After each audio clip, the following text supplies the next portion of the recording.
Good afternoon and welcome to today's edition of the Captain's Log. Today is the 4th of August 2021. It's 4:15 in the afternoon and I'm sitting at a parking lot here in a little town called Rice Lake, Wisconsin. It's been several weeks, if not months, since uh, my last episode, and I'm going to tell you why. There's been some very, very busy things going on in my life.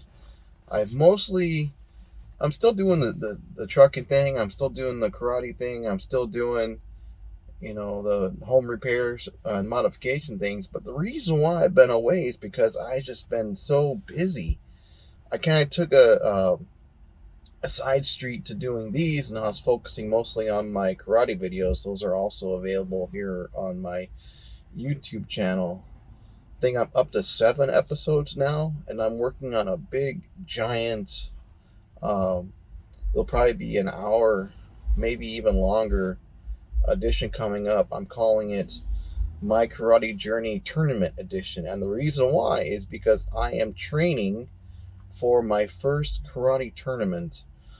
I started training in March of this year, and now here we are in August, and I've advanced to green belt, which is the fourth belt in the progression, and I have 2 more promotion days available, and I'm attempting to make it to purple belt, which is 2 more belts. But because I didn't get promoted in between green stripe and green belt, uh, I'm a little bit behind, and so I probably won't be able to make purple. I should have no problem making green stripe purple belt. The way the school I go to delineates their belts is um, it starts with white, like just about every martial arts program, and then it goes gold, and then instead of going to a full color belt, the next change it goes to like a half and half. So it goes from gold to gold with a green stripe, and then now I'm at green. So the next progression would be purple stripe, and then the next one for that would be purple. So the stripe uh, delineates what's going to be the next upcoming belt. So once I make purple, then the next one will be purple with a blue stripe, and then on and on. And right now, I am really focusing on um, the competition. I'm trying to get down some weight. I was trying to get down to 170 by tournament. That's in August 7th through the 9th in Minneapolis. It's a tournament called Diamond Nationals. And uh, right now, I am just about 200 pounds. So I'm down about 20 pounds. But it's not, I don't think I'm going to make it all the way down.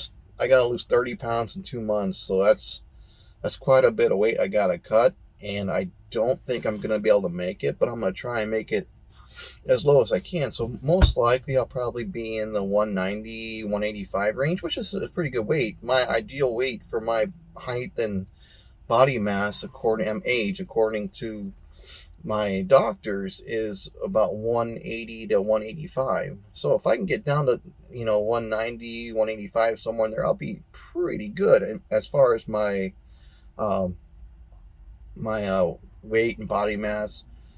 I'm not doing a whole lot of weight training. Mostly what I'm doing is a lot of aerobic cardio training and some um, just basic karate training. So I'm working on like I'll do 10 kicks from the left stance, and then I'll switch and do 10 from the right stance. And, when I do a lot of push ups, a lot of crunches. It's kind of hard to do sit ups because I don't really have anything or anyone to hold my ankles when I'm at home. So what I usually do is just do crunches instead. I have been working very diligently on building my home gym.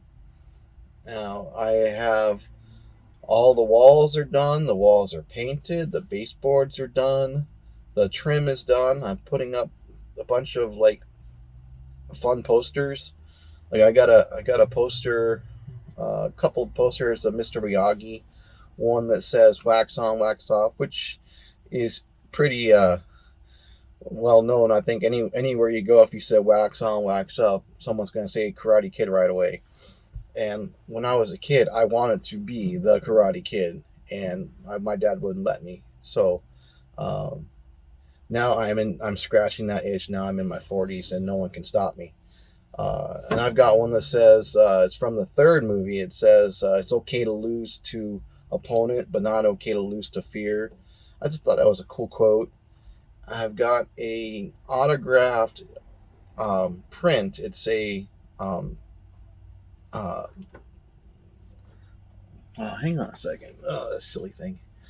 It's so bright outside. I tucked this T-shirt into the window to kind of keep the video from getting too overexposed.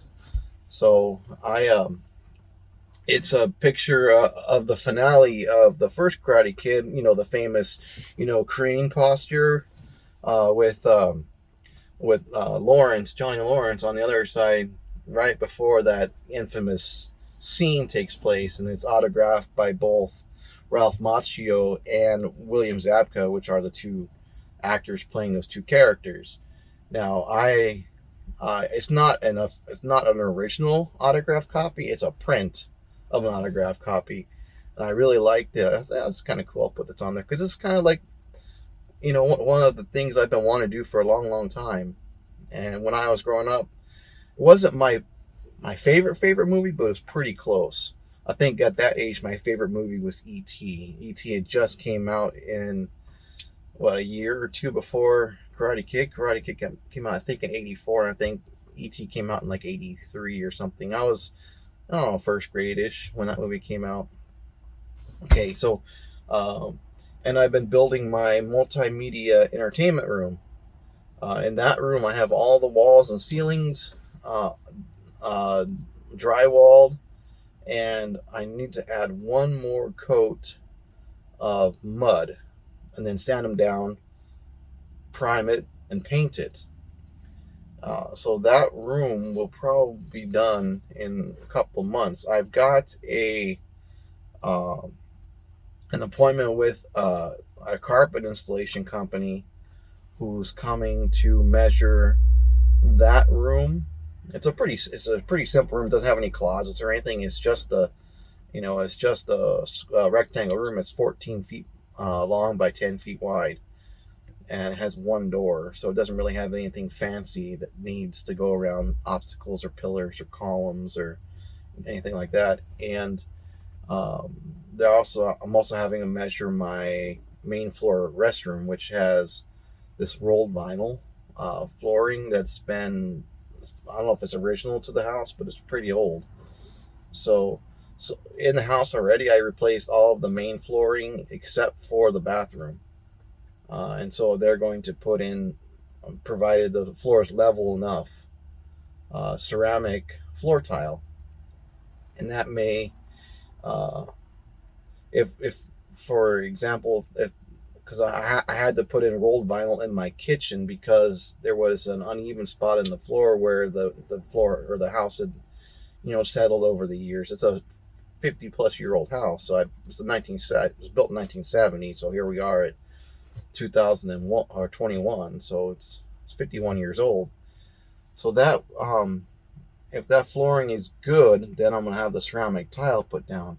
If it's not and it's unlevel, then I'll have to switch my plans and put in another set of rolled vinyl. So we'll see how that goes.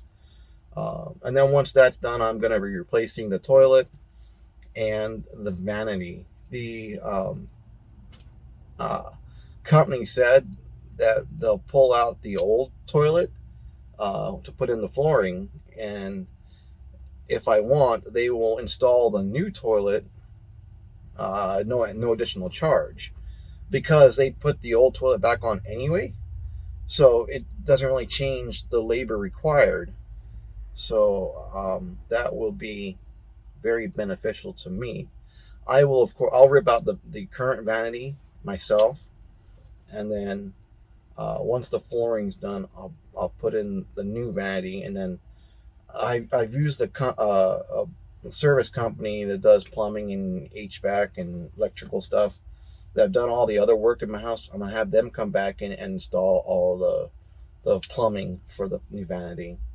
And then eventually, at some point in time, I'm going to um, replace a surround in the tub area. It's a full tub and shower, but the walls are kind of this kind of plastic, dingy nastiness. It's really old. So I'm debating on either doing like a like a new surround or tile, and so we'll see. That's not any time in the near future. That'll probably be sometime next year, like early spring, late winter, like maybe like February, March time.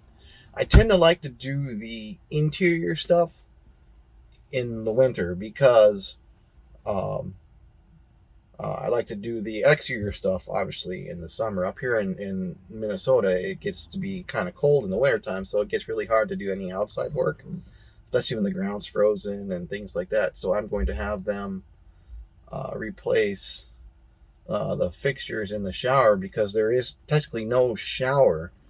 At some point, the owners of the house before me ran a pipe from the downspout for the bathtub up the wall to a shower head. So it's kind of an after construction kind of deal. I think it originally only had just a tub. So once I don't know what's behind the walls. I'm assuming they're solid plaster like the rest of the house. So they'll probably have to cut a chunk out of the plaster in order to get the pipe into the wall. So that's why I'm kind of waiting. Um, and I already have it contracted to have the exterior of my house painted. And I told the company that came and did the bid, I said, look, I don't care when this gets done. I'm in no hurry. Just, once it's, when the weather's appropriate and you have time in your schedule, just, come out and do it. And I probably won't be home because I'll be at work. So I will have them at the house when I'm not there. So uh, they need a couple things. They need water access and they need electrical.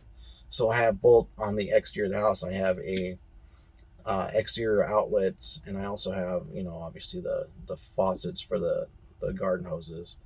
So they'll have everything they need, and they won't need to go into the house. So they haven't contacted me as when they're going to do. I told them just give me about a week's notice so I can make sure you have everything you need, and then we'll go from there. So we'll see how that goes. So that's kind of the update on my home situation. On my business situation, I have been trying to pick up a lot of extra work only because for two reasons. One, I'm trying to pay off some debts, and I've got two major debts and one very minor debt left. And the two major ones is my student loans, which is in the 40-ish thousand, 44,000, I think, somewhere in that range. Um, and my credit card, which is about $10,000. And I've got my minuscule small business debt left. I just paid off my car a couple months ago, and then I had around 4,000 left on that small business loan. Now I'm down to around 1,500, so that should be done um, before the end of the month for sure, if not sooner.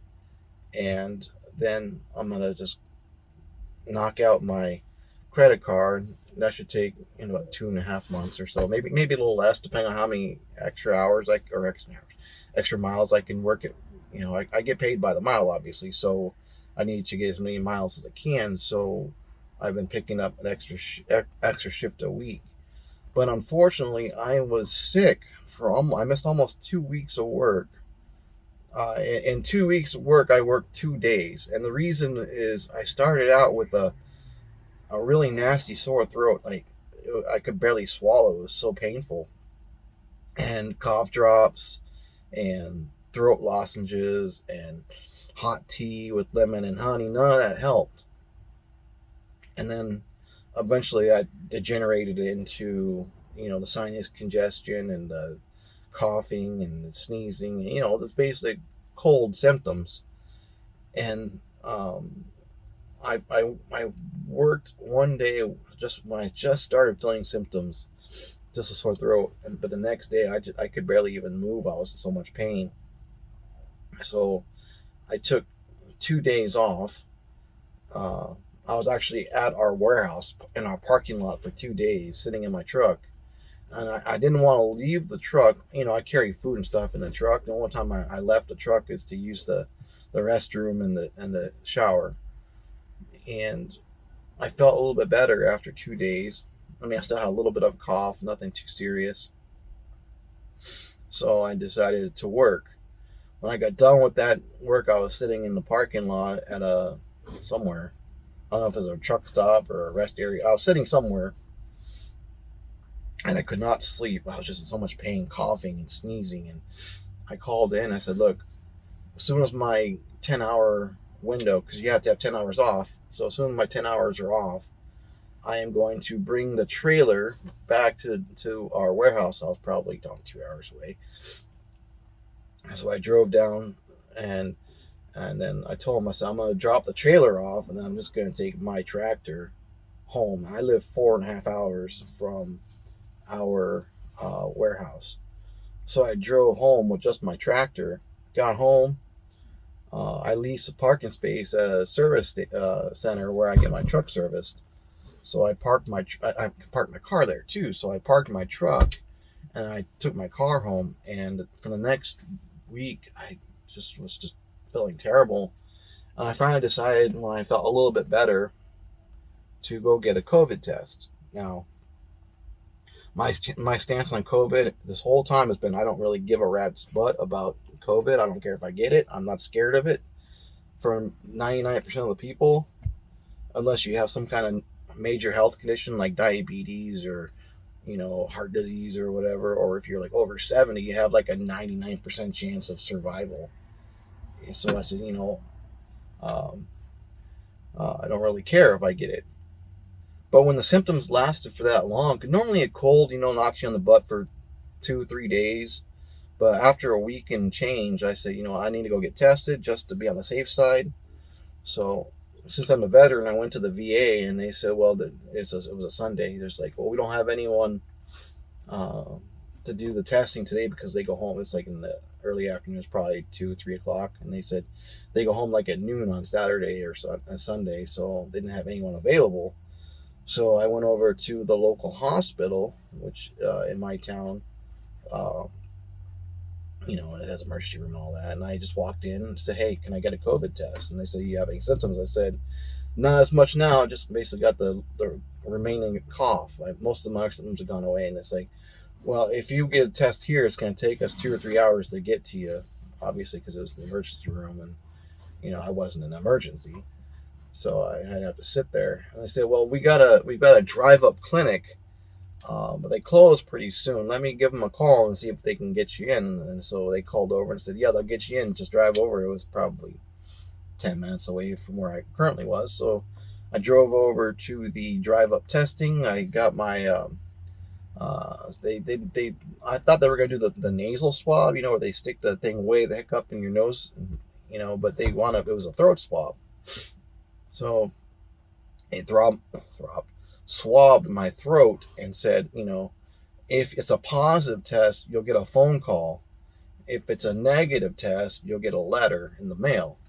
And I said, well, how long it's going to take for me to get this letter, because I wanted to go back to work, and I wanted to know if I needed to quarantine or what the situation was. So they said, well, just wait till tomorrow. If you create this account, the hospital has like an e-health kind of a service where you can create an account and access your medical records and things like that. And I said, okay, well, I'll do that. So I went home and I created the account. And the next day, they said it'll take 24 hours. So the next day, well, 4 o'clock in the afternoon, I checked the website, and it said, your test was negative. I said, great. I still had this cough, but other than that, I felt fine. So I called work, said, look, I got my COVID test. It was negative. can I come back to work? They said, how do you feel? I said, well, I feel about 80%. I still got this nagging cough that won't go away. And it's like, well, no, stay home tonight, see how you feel tomorrow.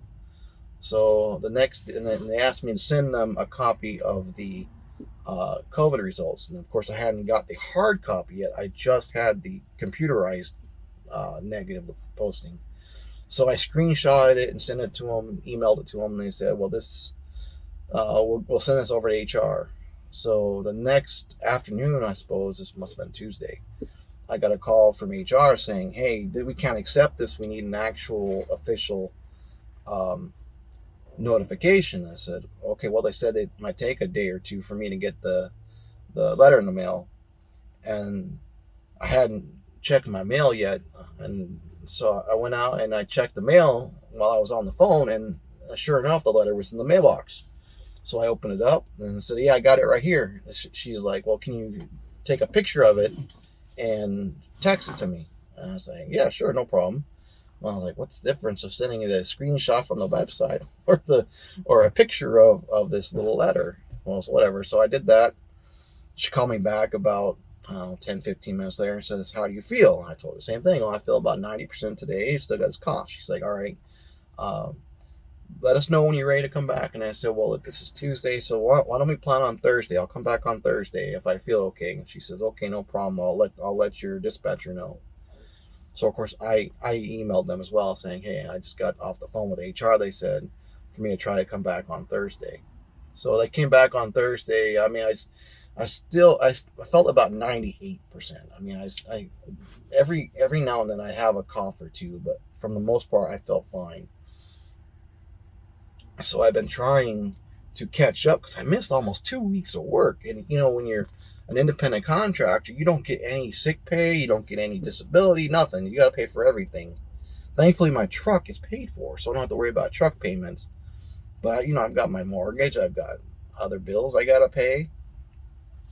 But so my plan got kind of delayed because of the illness. And I was planning on attending EAA's AirVenture in Oshkosh, which is like a huge, giant gathering for pilots and for aviation enthusiasts that come from all over the world. Obviously not now because COVID still is causing problems.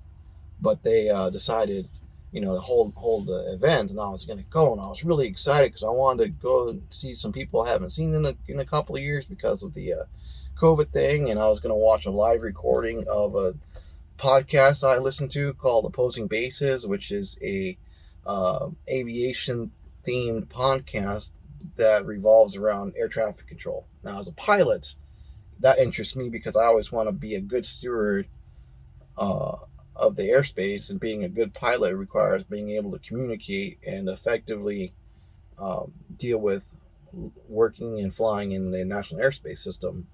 And air traffic controllers make that possible, and their job is to keep us safe. So I want to do everything I can to be a good, safe, courteous pilot. And I've learned so much listening to this podcast, and I was really looking forward to going and seeing the live recording. I met one of the hosts prior to the prior to it, the previous Oshkosh in 2019, which was the 50th anniversary, but I missed meeting the other one, and so I wound up having to cancel that flight because I missed so much work. I couldn't afford to take the trip, so unfortunately I didn't get to go. But we'll see how it goes next year. As always, next year. In the meantime, I'm going to keep plugging away. It may take me, a couple of months maybe to get to the next episode, and I'll let you know how the tournament goes. On that note, we'll call it a day. Thanks for listening and watching the Captain's Log. Have a good day.